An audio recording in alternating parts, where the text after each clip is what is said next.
I'm thinking of this for tomorrow's poll question. I'm thinking of this.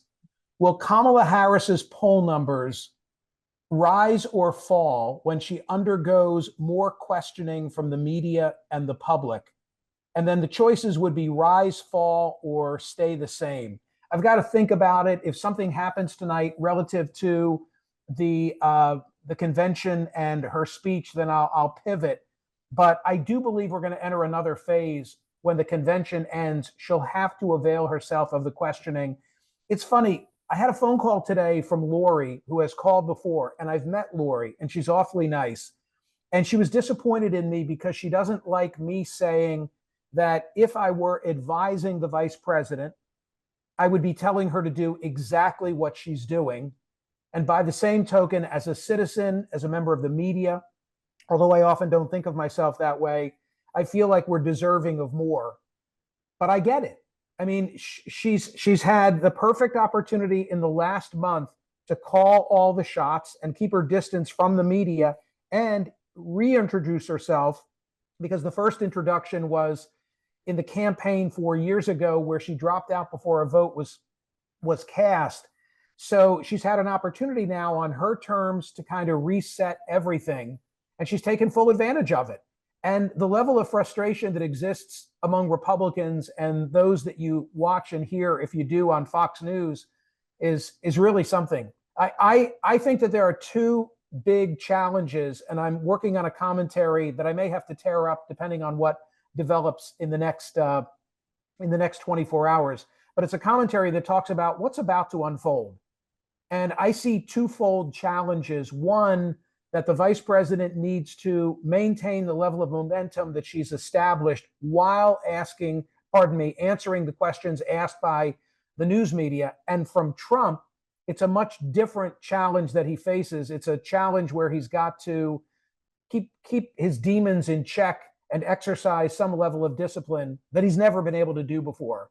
Because I see the guy like popping on the debate stage if the momentum that she has established continues from the convention to that next, really the first presidential debate where it's the two of them together on September 10th. And if she is running as strong as she is at this juncture by then, I just don't think he'll be able to keep it under wraps. I really don't. A couple of things that I wanted to say about that. Here's where I'm headed in terms of summing up my thoughts as to where the race stands. And I usually do this on a Wednesday night and then again on a Thursday night like tonight. And then I usually stay up on Friday night, sometimes throwing out everything that I've written for the CNN program. But I view the commentaries that I deliver on CNN as being big picture oriented. Where exactly are we?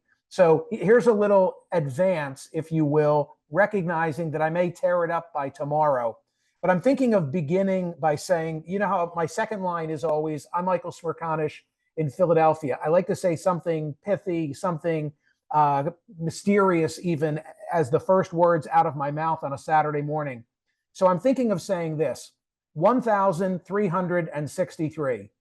1,363. I'm Michael Smerconish in Philadelphia. I'm sure no one could ever guess this. You're probably thinking, how many days, how many hours, how many votes? It's none of that. That's how many sheets of plywood will be used to construct the platform on which the nation's 47th president will be sworn in next January. And if that sounds like a far off concept, how about this? Construction is already underway. I had no idea until I saw that news item today that they are, and it makes sense. It's a massive construction project, especially with the security concerns. But if you want to know, frankly, if there's light at the end of the tunnel, and if this tumultuous campaign is ever going to be over, know that they are right now building the set for the inauguration of next January 20. I say it's a tangible sign of the presidential election entering a final phase. Both conventions are past us. Labor Day weekend, next weekend, hard to believe. The following week, the only presidential debate that's on the calendar. And by then, this is only in one or two states, some will already have received their ballots. North Carolina will be the first state to cast their mail-in ballots if they exercise that right on September 6th. Early voting then kicks off on September 20th in Minnesota, South Dakota, and Virginia. September 20. So as you who are radio listeners of mine, and by the way, I thank you for that. I really appreciate that we've established such an audience, so diverse in terms of the politics, in terms of where people are coming from. And I appreciate all of you. And I appreciate that on a school night, you'd want to hang out and hear what I have to say before the final night. As you've heard me say so many times on radio, November 5th is not so much an election day as it is the last day on which we can cast ballots. Vice President Kamala Harris has recaptured what President Biden had lost as a result of the debate. I think this is a really important point to make because it's hard not to get caught up in the perception that she's really kicking butt now, and she's doing very well. But really, when you step back and look at it, she's reestablished the ground that President Biden had before the collapse at the debate. Not much better than that. And as a matter of fact, just before beginning this conversation, I looked at some data from Nate Silver, who shows that in the battleground states in the last couple of days, Trump has actually done all right. It's still margin of error kind of stuff, but it's there's reason to believe when you look at Nate Silver's polling data and then look at some of the betting markets, not all of them, but some of the betting markets actually show a bit of a rebound for Donald Trump. I don't know to what to attribute that, and it might not even be credible, but it's not as if he's done something positive. There's nothing I can point to where I can say, Trump has righted this ship. The race is still margin of error kind of stuff, whether we're looking at the national polls, whether we're looking at the battleground states. The silver data that I was just making reference to, I have in front of me. So here's where we are nationally. 46.9, according to this survey from Nate Silver, for Harris, 44% for Trump, 44.4. Remember, Kamala Harris needs to be nationally ahead by at least 2 points and probably closer to 4 as a sign where she's going to make up the ground that she needs in the electoral college system, which benefits the Republicans. Pennsylvania, 46.2 to 44.9, Harris. Michigan, 46.5, 43.6, Harris again. North Carolina, 45.8 to 45.4, Harris. Wisconsin, 47.4 to 44.5, Harris. Georgia, 45.3 to Trump's 46.8, Trump leading by a whisker. Arizona, 45.2 for Harris, 44.4 for Trump. Nevada, 44.8 to 44.7. I mean, my God, does it get any closer than that? Virginia, 46.7 for Harris, not really a swing state, 42.1 for Trump. So all margin of error kind of stuff. And as I said at the outset, the challenge that I see for Kamala Harris is how to maintain her momentum while being asked to take positions. And for Trump, it's to try and keep his cool. With regard to Harris, there was a Wall Street Journal editorial that was published today that I thought was interesting. They of course, right of center editorial page of the Journal, but I think they make some good points. And they say this, and it's irrefutable. She hasn't done an interview of note since her elevation as the nominee, much less one with any hard questions. Her speeches, and this will include tonight, are scripted and more teleprompter safe, even than the remarks of the declining President Biden. She is the least known presidential nominee in modern times. What does she really believe? And when I read that, I thought to myself, I don't know whether she'll depart from President Biden relative to, say, Israel's handling of the situation with Hamas in Gaza, or how far is she willing to go in terms of securing the border?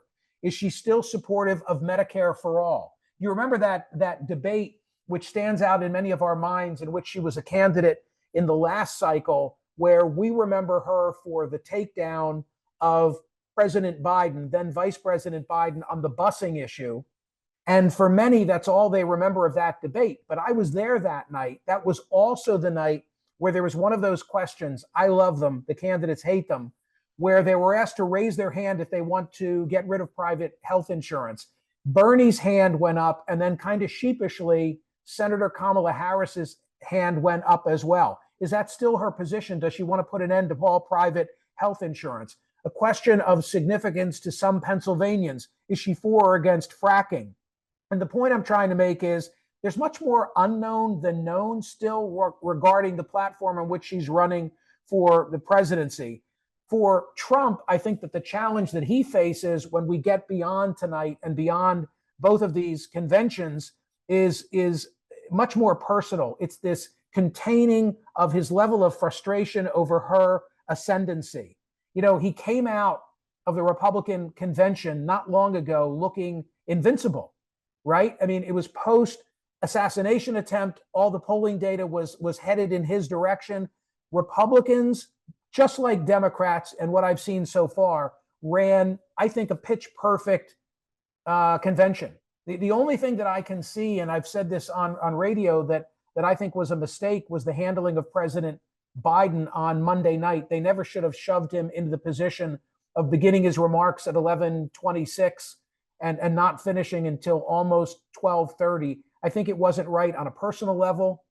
Here's a guy who served up the opportunity. In the end, knew to step aside in the name of his party. And it was really inexcusable that they couldn't have run a tighter ship that night.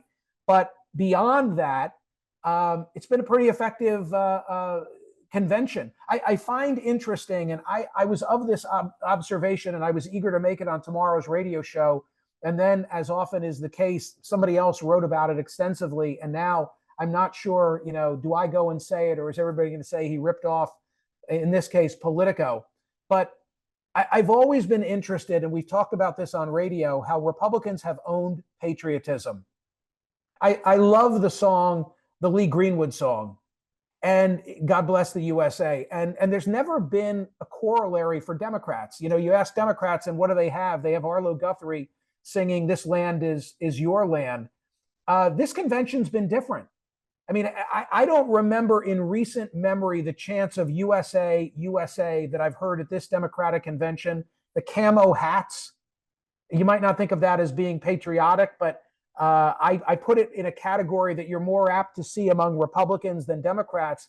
And that in both President Obama's remarks and last night in Governor Walz's remarks, I loved the mingle pitch that they each made without using the word. They talked about all of those things that are the most important part of my belief system at this moment in time, which is that we've frayed the nation's fabric. We've got to get back together. Common experience is the ticket. Things like what we're doing tonight, even though we're not in the company personally of one another, but you've heard me say it before. You've probably heard me say it too often. All of those books that I've read and the authors that I've brought on who talk about our parents and our grandparents having been generations of joiners and how we've gotten away from that, largely fueled by technology. And too many of our kids are behind closed doors, creating artificial lives instead of being out there, getting some bumps and scrapes and bruises, learning social graces and lessons on friendship. And I see it all as connected. And I heard that from President Obama. I loved that part of his message. And I heard it last night from Governor Walz as well. And by the way, not in keeping with what I'm trying to lay out in terms of where I think this is all going. But I have to just say it again, as I said this morning on radio, Gus Walz just, broke me up last night. When he, it'll break me up just to think about it now, when he looked at that stage and stood up and said, "That's my dad." It's like, is it me? Show of hands, put your hand in the air. Did that, right. Didn't it just tear you up? And yeah, I thought it was really a special moment, really, really a special moment. And I think an insightful moment. I thought that Kamala Harris should have selected Josh Shapiro. I just thought that it was a no-brainer, telegenic, smart guy, Pennsylvanian. I thought that his faith was an asset, not a liability. I mean, I can make the whole argument. And if she loses, because she loses Pennsylvania, that's going to be the lesson of the campaign. You should have taken Josh Shapiro. I didn't really have an impression of Governor Walz. What I've seen of him so far looked borderline goofy, coming out on stage and pointing to everybody and doing it to excess. First time I saw it, I thought, okay, he knows that person and that person. But then all of a sudden I say to myself, he doesn't know any of those people. He's just like so damn excited. I wondered what he would be like, especially where he hadn't spoken on prompter. But he was damn good. I mean, I thought he hit the right themes. It was the right amount of time. Too often these people speak too long. But he came out. He said what he needed to say. He had a great message. He looks like a normal person. I think that's an asset, not a liability. And I thought that, I thought he did extremely well. Okay, back to Trump. Discipline has never been his strong suit. Doug Sosnick was on the program a couple of days ago, and he reminded us that Donald Trump has never had the support of a majority of the American people, meaning as a candidate in the polls or in the election result of 2016 or 2020, obviously, or in terms of his favorability rating while he was president, he's never been above water. He has always been underwater, or the way that I like to say it and others like to say it, he's got a high floor but a low ceiling. When he won in 2016, he had 45.9% of the vote.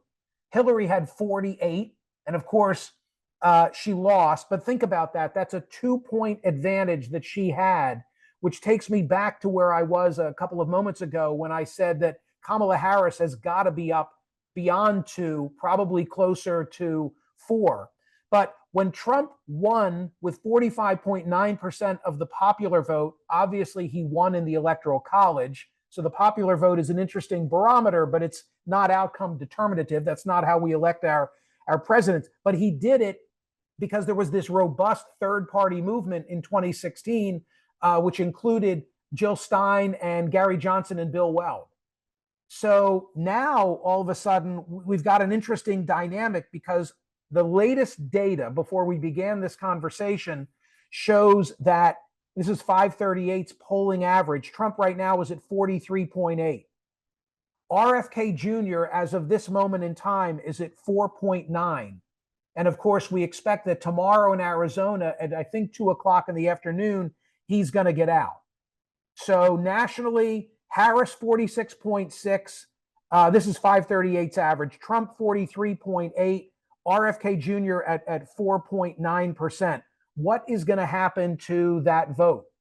And I don't know the answer. I mean, for a while, the Biden campaign was concerned that RFK staying in the race was going to be a death knell to Joe Biden, politically speaking. They all came out. 15 or so members of the candidates of the Kennedy family came to Philadelphia and stood on a stage and said, "We're with Biden. We're not with RFK." They started challenging his ballot access. And then remember what happened. The debate was never supposed to occur when it occurred. It was supposed to take place in September under the aegis of the Commission on Presidential Debates. And one of the motivations, I think, on the part of President Biden to get on the debate stage sooner than later is that RFK Jr. was ascendant.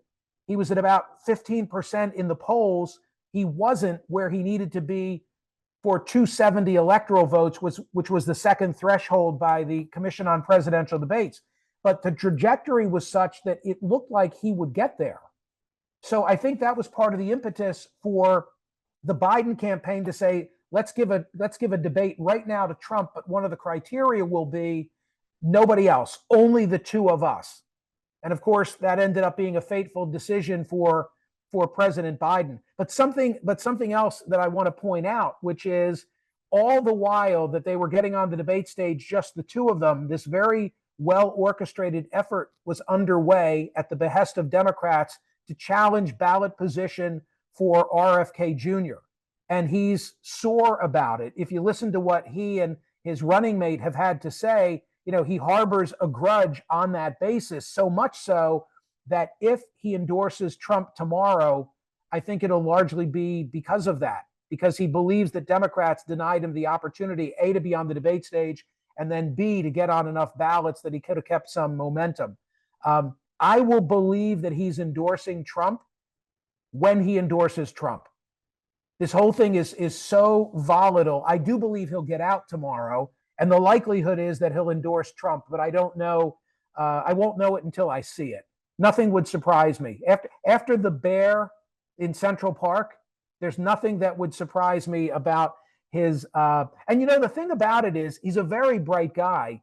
I had him for an event in Norristown. It feels like years ago at the outset of the campaign. And of course, I talked to him about his vax position and we got into some of the controversies, but he has a much more populist message. And had they not had the Biden-Trump debate when they had it, I think he would have been a significant factor in this election.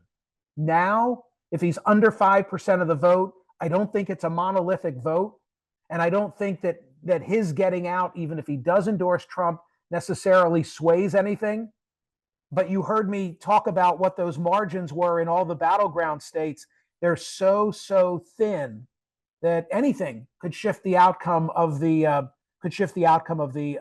election. So, big picture, two good conventions with a big chapter left to play out tonight. What do I think the vice president needs to do? I think that she needs to continue this process of introducing herself.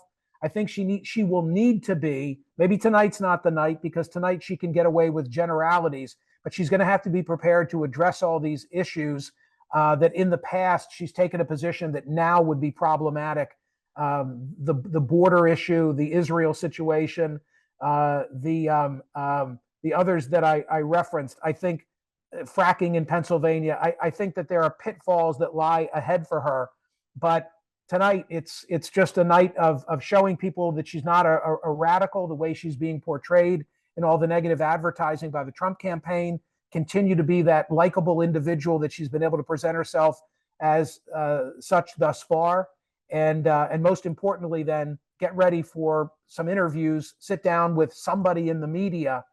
And that's what brings me full circle back to the poll question that I'm envisioning for tomorrow, because it's a function of expectations. And maybe if that bar is set so low for her, people will watch whatever the media rollout happens to be and say, well, she did fine.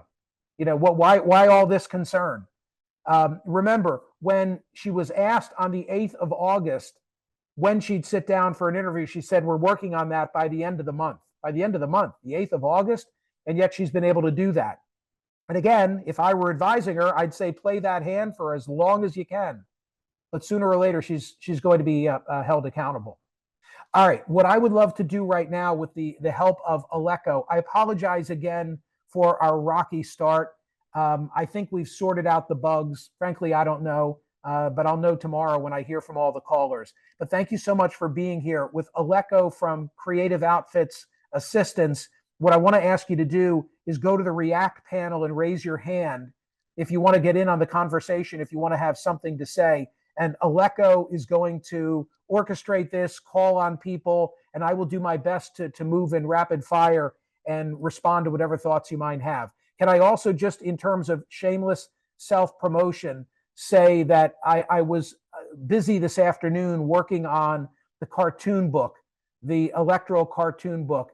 I think we're about a week away from taking orders, and I'm really excited at the way that it has come together. I'm about to make a decision as to the front jacket as well as the book title. And as soon as I do that, everything will be completed and will be ready to go. I'm hoping to, I have no margin in this.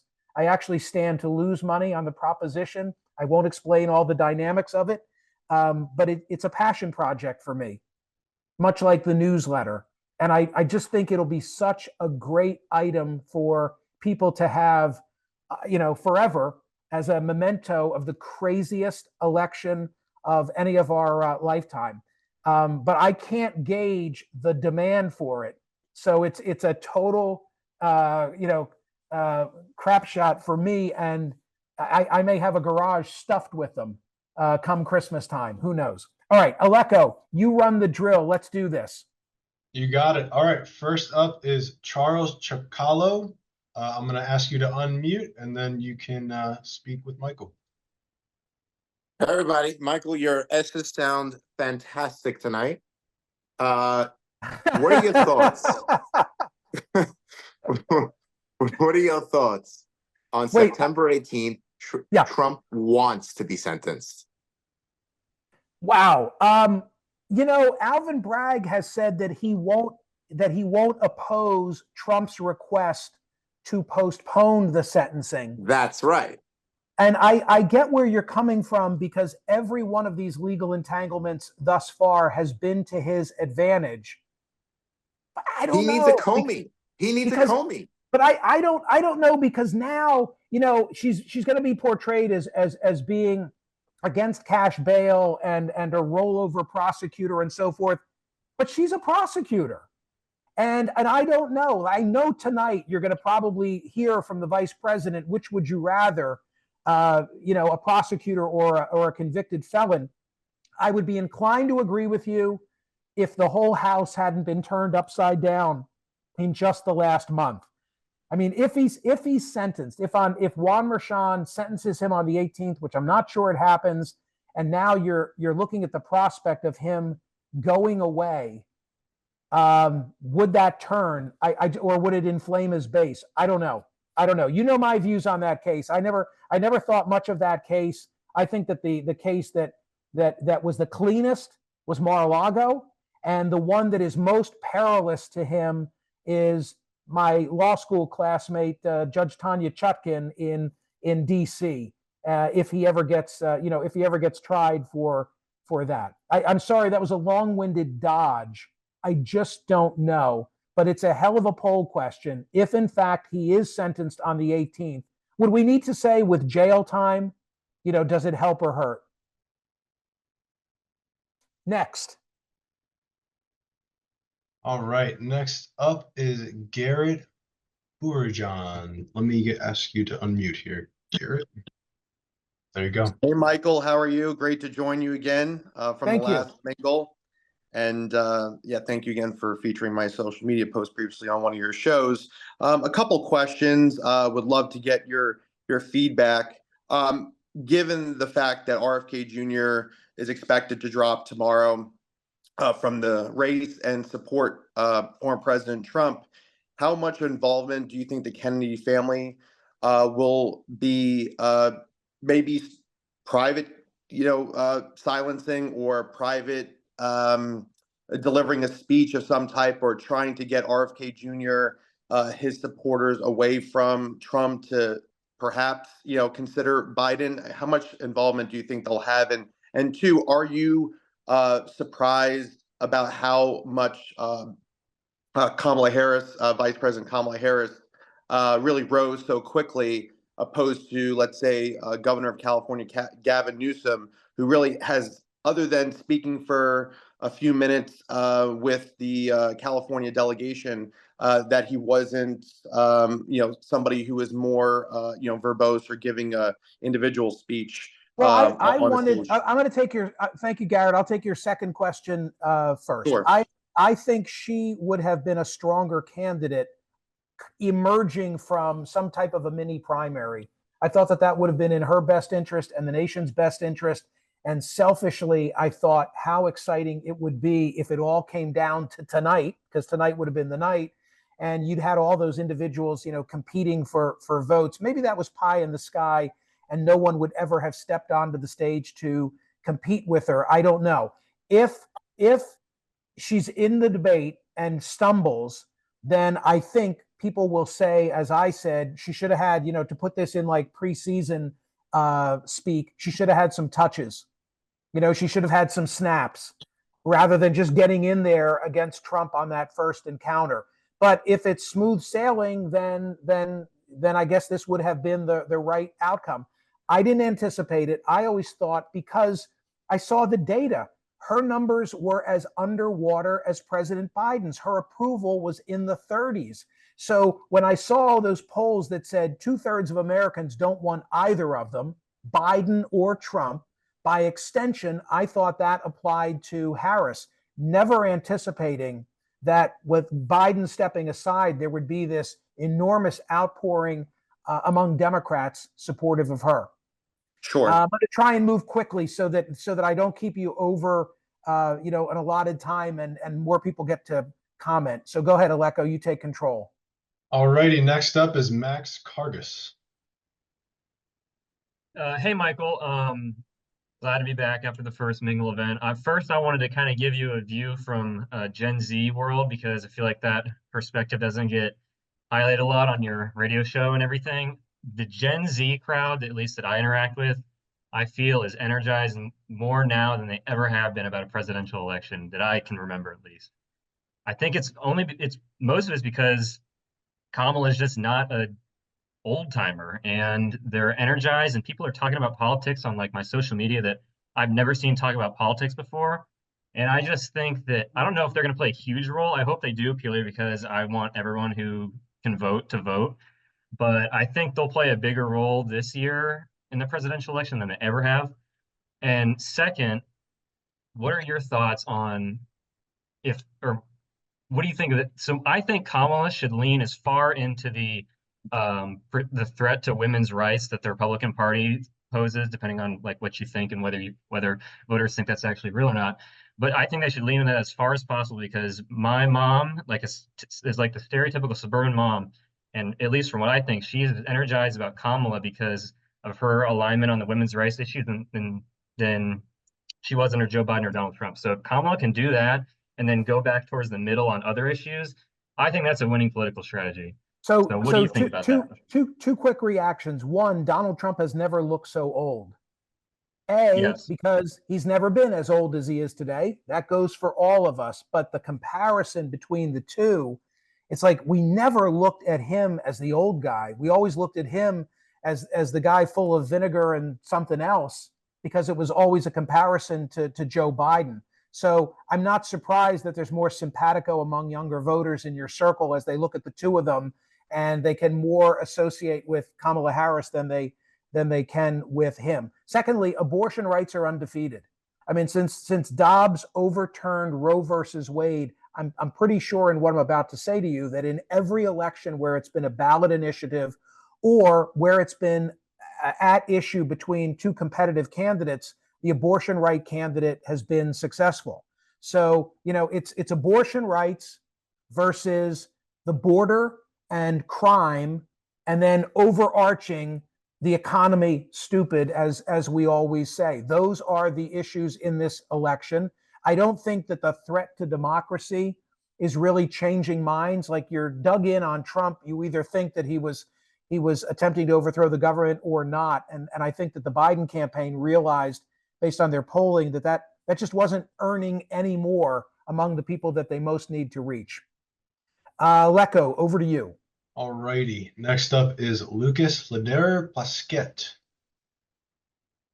Hey, so I kind of just commented this in the chat as well, but I live in Virginia. I've been listening to you since 2015, and I spoke a lot this year about no labels. I got, I guess, energized to a degree. I know this is controversial, but I was going to vote for RFK, and Kamala probably would have been my second choice. I've been like a Democrat or left my whole life. I don't know how I'm kind of upset, I guess, over the last 24 hours because I'm disheartened by the two-party system, and I'm probably going to end up looking into what other third parties exist in Virginia at the moment because I'm not really sure where I'm going to turn at the moment. I like Kamala, I like Tim Walz. I just don't like the nature of how we govern at the moment. I have to say, if the reports are accurate that RFK Jr. both reached out for Harris and reached out for Trump, it to me so diminishes any conviction, that I thought he had. Disagree with him if you will. I thought that he was a person of conviction, and it just makes it seem like he was willing to negotiate with the highest bidder. And what does that say to the people who were supportive of him, of which there were many? I don't know. I'll be very interested to see what he says tomorrow, what his explanation might be, and when we learn what went on in terms of his overtures to both of the candidates. Next. All righty. Next up, we have Stephen Olivieri. Thank you. Okay. Hi, Michael. Stephen here. So I had a couple of thoughts. I did want to mention that I'm a writer, director, producer. I've watched a lot of the interviews of the MAGA crowd, and you tell me if I'm going off cue here, but I'm a Kamala supporter, and obviously Trump, it's ridiculous to me. So what I want to do is get a few people together. I want to go out and shoot some video. And when I always see these interviews of these people with their sunglasses and their hats on, and they get asked questions, and then the interviewer doesn't quite go far enough to really get them to drop their jaw and not know what they're talking about. They half the time don't know what they're talking about. But I have conundrum type of questions and interviews, and I have backup questions that I can get them in a box where it would really sort of get them the message across. Maybe people will stay home on the MAGA side and just say, you know what, they don't know how to answer the question. They don't know what they're talking about, because the interview questions that I'll put to them would be so, hard for them to sort of give an honest answer to, or they don't know what the answer is, or they don't know what they're talking about. So I'm going to go out and capture video, and then I have to get it to the right places, like yourself or CNN or MSNBC. So your premise is what? That if only you could expose the lack of understanding, knowledge that they have, you could turn them, or you could turn other people by showing that. I think in September, October, I can gather some good footage, really, really pointed interviews to sort of make, who said the other night in the convention, to get it over the top and keep going, right, and do something. So of course I'm going to do something. Anything that can. Look, I know everyone should vote, but you know what? If somebody stays home and doesn't vote for Trump, sorry, that's a vote for Kamala? Yes. So it's my goal to get as many people to vote for Kamala, and I'm really interested in calling out MAGA people that don't know what they're talking about. I mean, I do see, Stephen, I do see a lot of that, and I see it at both ends of the spectrum. I see it on the Daily Show, and I saw it as recently as this morning on Fox, where they were attempting to embarrass Harris supporters by putting microphones in front of them. And I think the line of questioning was, name one accomplishment from the part of the vice president. And then there was silence. And of course, they probably left on the cutting room floor anybody who did have an answer to that question. So I'd like to see what you come up with. I no disrespect, I don't know that it's all that unique, but maybe it'll be unique in the way that you do it. Go ahead, Aleko. Next up, we have ML Shaw. Hello. Thank you. Been a big fan for a little bit now on YouTube, but my question was, so the Democrats for this whole DNC thing have really made Trump still is a centerpiece. But I was just wondering, how do you think that they reconcile that with the fact that they want to also be future forward, freedom, all that. But if you're so centered on Trump, and evidence for that would be like on their policy paper, which is 92 pages, there was 150 mentions of that. I wonder how they're going to be able to reconcile those two things, because if you truly have an Obama type movement, why would you ever mention your opponent? Matter of fact, for me, it kind of is a turnoff. I mean, I'm kind of going to vote how I'm going to vote, but to me, it's kind of a turnoff if you keep bringing him up. How can we move into the future? Because this is the last time Trump can ever run again. Yeah. Anyway, that's what my question or your thoughts on that were. Well, if the question is if Donald Trump loses, does the movement go away? And I don't think that the movement goes away, because I think that the movement was there to be what do I want to say, led. Now, he's a unique personality, and I can't see anyone on the horizon who can do what he's been able to do. But there's some legitimate issues of people who vote for him. I don't paint them all with one brush. There are many among us, particularly among high school educated whites, who feel as if they've been forgotten. There was a great book, one of my favorite books, and I've read them all and interviewed the authors of like all of the postmortems on 2016 and to a lesser extent 2020. But the one that I think of the most was written by Ben Bradley Jr., so son of the Washington Post editor. And it is called The Forgotten. And it happens to be about one county in Pennsylvania, Luzerne, which is where both of my parents are from. They have, coal roots. And it just talks about, I mean, I like knew the people he was writing about, didn't know them literally, but because of my relatives, I felt like I knew them. And it's not that Donald Trump, it's not that they clung to Donald Trump, if that's a word. They were out there with grievances, believing that they'd been sold a bill of goods, that jobs weren't coming back. They'd been promised by countless leaders that things were going to get better, and they didn't. And they feel like they are now second or third class citizens. They're still going to be there, and their needs are still going to have to be met. And someone's going to get their vote. Now, I don't know if it's going to be organized, and I don't know if it'll be like the Tea Party movement that dissipates, although I think that the Tea Party movement were the roots of the MAGA movement. But if you're not for Trump and you don't like MAGA, don't make the mistake that all that ends with the election of Kamala Harris, because I don't think it does. Go ahead, Aleko. Next up, we have Gary Stevens. Go ahead, Gary. You're Hey, good to go. Michael. Hey, the first thing I just want to say, I really enjoy your show on Saturday and love that you play in the middle. That's very important to me, to watch any news show that the person's kind of giving both viewpoints.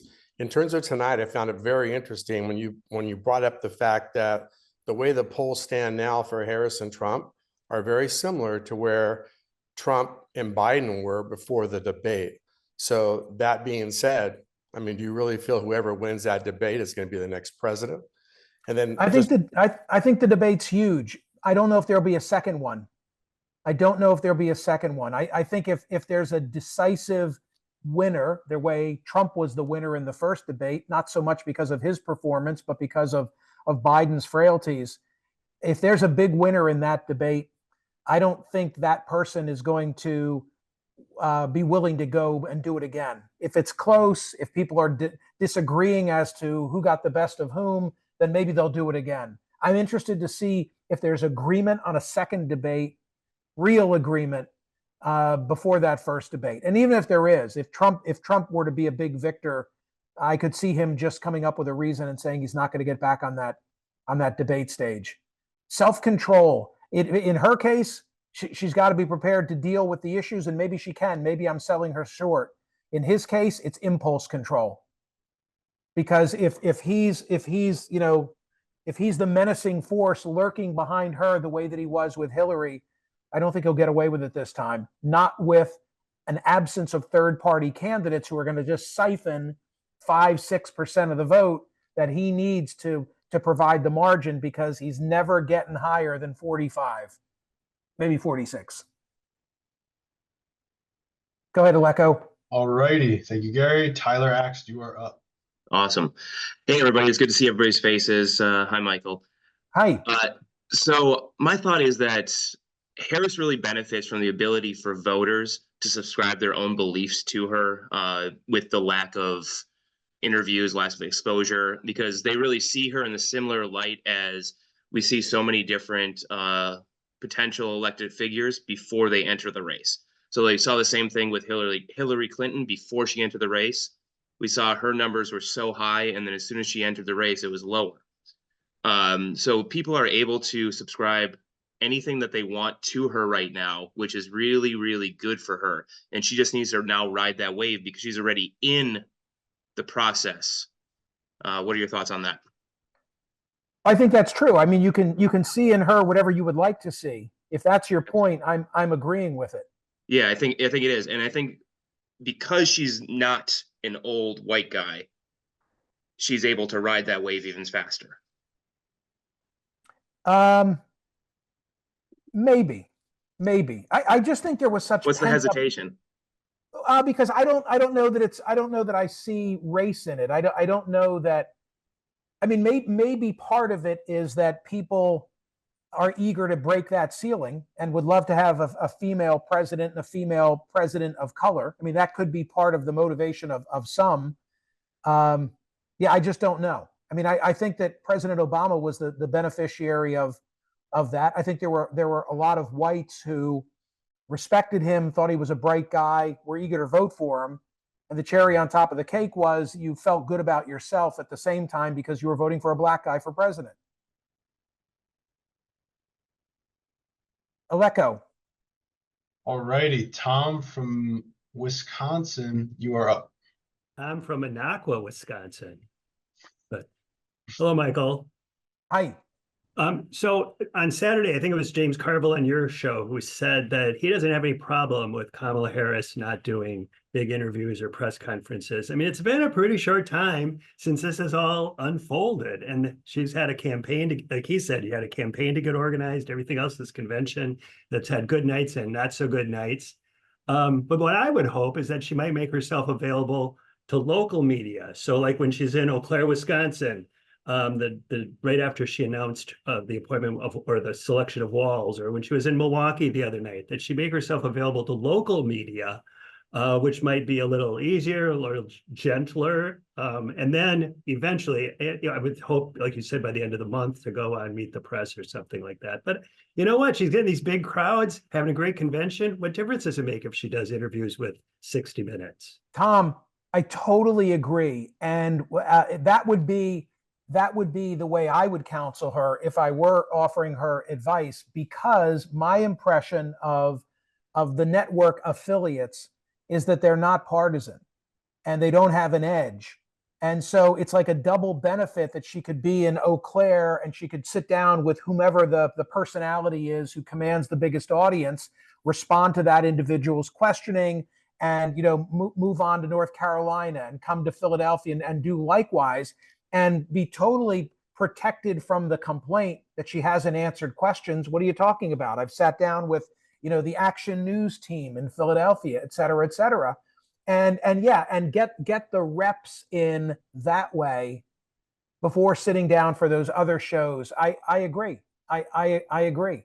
There's a caller. It's funny. I go home thinking about a lot of the radio callers and things that are said to me. Not always, but today there was a woman who called I asked her, what do you do for a living? And she said that she had been a realtor, and I think she had said that she had been a landscape designer. And it stands out for this reason, because she said to me, like, what's the big deal? She just became the candidate, and she's got to get it together. And then I said to her, what do you do for a living? And she told me, and I said, well, if it were a realtor plucked from obscurity, suddenly name the candidate, I would be understanding that you don't have it all figured out. What was that movie with the accountant? And he suddenly becomes president. Was it Dave? I think it was Dave. Like, if Dave becomes the president, or maybe Dave was just the brains of the president. I don't know. I may have it mixed up. My point was, if you're the sitting vice president, you ought to have a position on the issues. Like, it shouldn't take anything for you to articulate what you need to do differently at the border, what you're going to do in terms of your level of support of Israel and Gaza, whether you are for or against. Like, it's your stock and trade. This is what you do. So I think that she ought to have it all sorted out. But again, from a strategic standpoint, I'd be doing the same thing. Next. All right, James S. Lander, you are up. Hey, we're going to do this just for 5 more minutes. And may I say again, I'm so apologetic. I'm probably apologizing to the wrong people, because you're the people who made it in. I have to apologize tomorrow to those who got cut out. I don't know what happened. We had room. We thought we paid for it for many, many more people, and then it got limited at the outset. I'm really sorry about that, and we'll try and do better next time. Go ahead. I'm sorry, Aleko. I interrupted you. No worries, James. You are up. Happy to be here. Sorry that the Phils are down. One run to the Braves. I'm watching that. Michael, I asking an honest question. I live on the coast on Virginia. I went to a military academy for college and was an officer in the Navy. I spent a lot of time around people and folks from different cultures.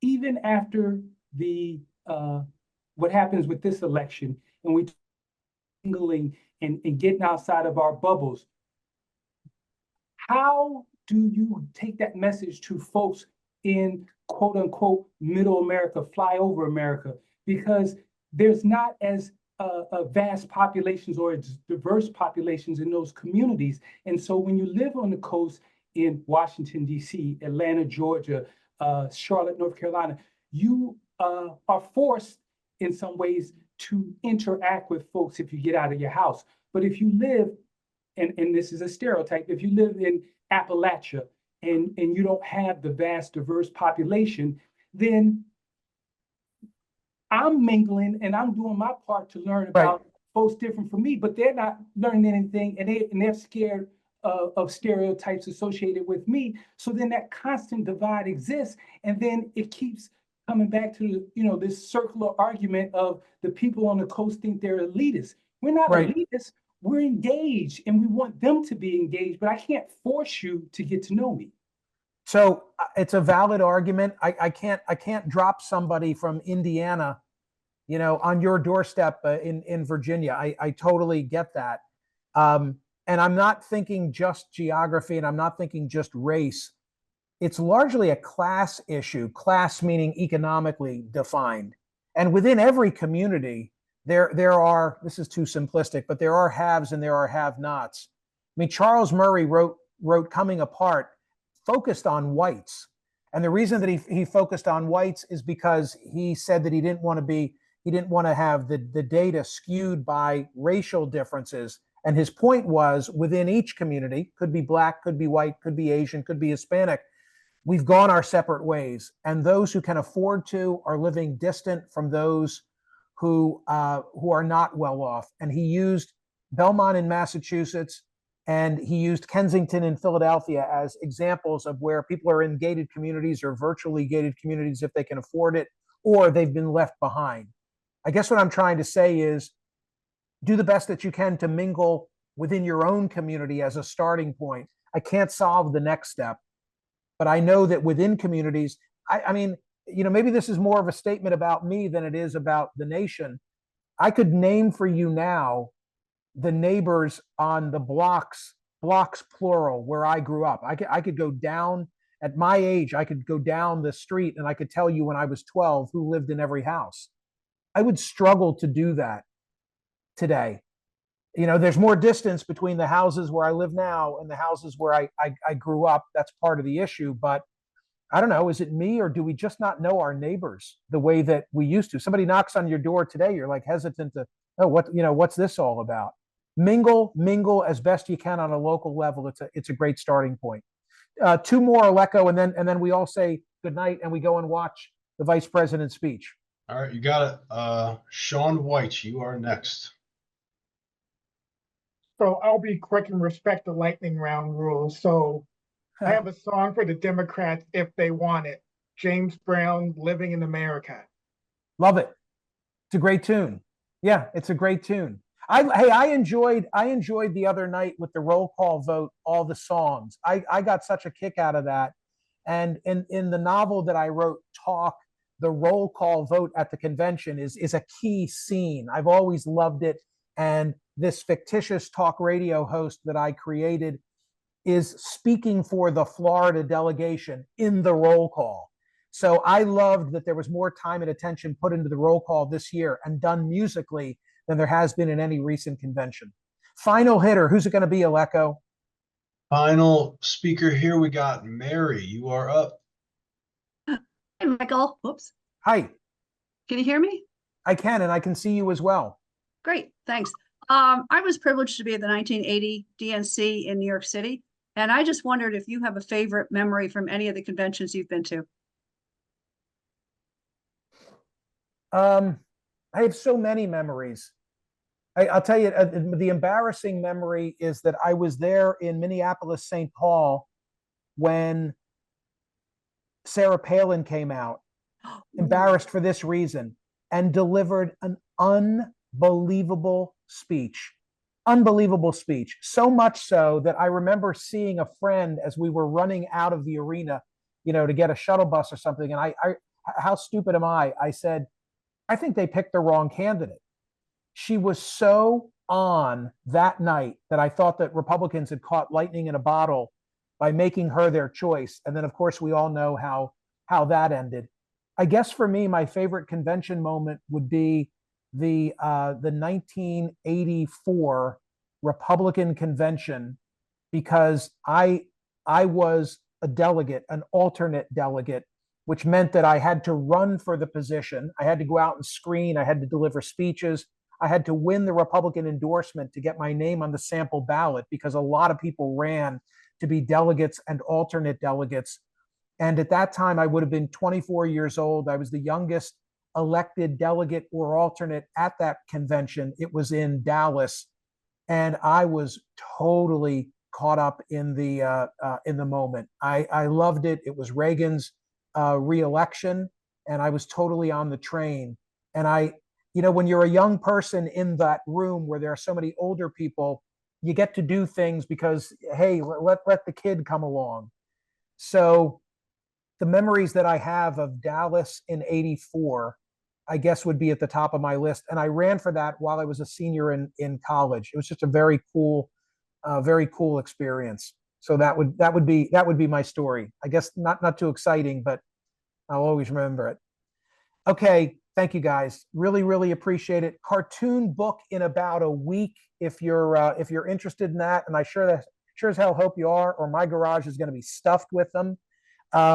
Thank you for being listeners, for being newsletter subscribers, for watching the CNN show and being supportive. Hey, can I just say, we have a really good thing here insofar as the people who call the program are I think very well intentioned. There are a couple who are a pain in the ass, a few in the last week, as a matter of fact, who get through. But there's disagreement, and that's fine. But there's civility, there's diversity, and most days it seems to work. I am my own harshest critic, and there are some that I'll say to TC, wish we had done something different today, wish I had done something different today. But I feel like we've built this community, and yeah, I'm proud of it. I'm really proud of it. Good night. Enjoy the vice president's speech. We'll talk about it tomorrow. And thank you all. See ya.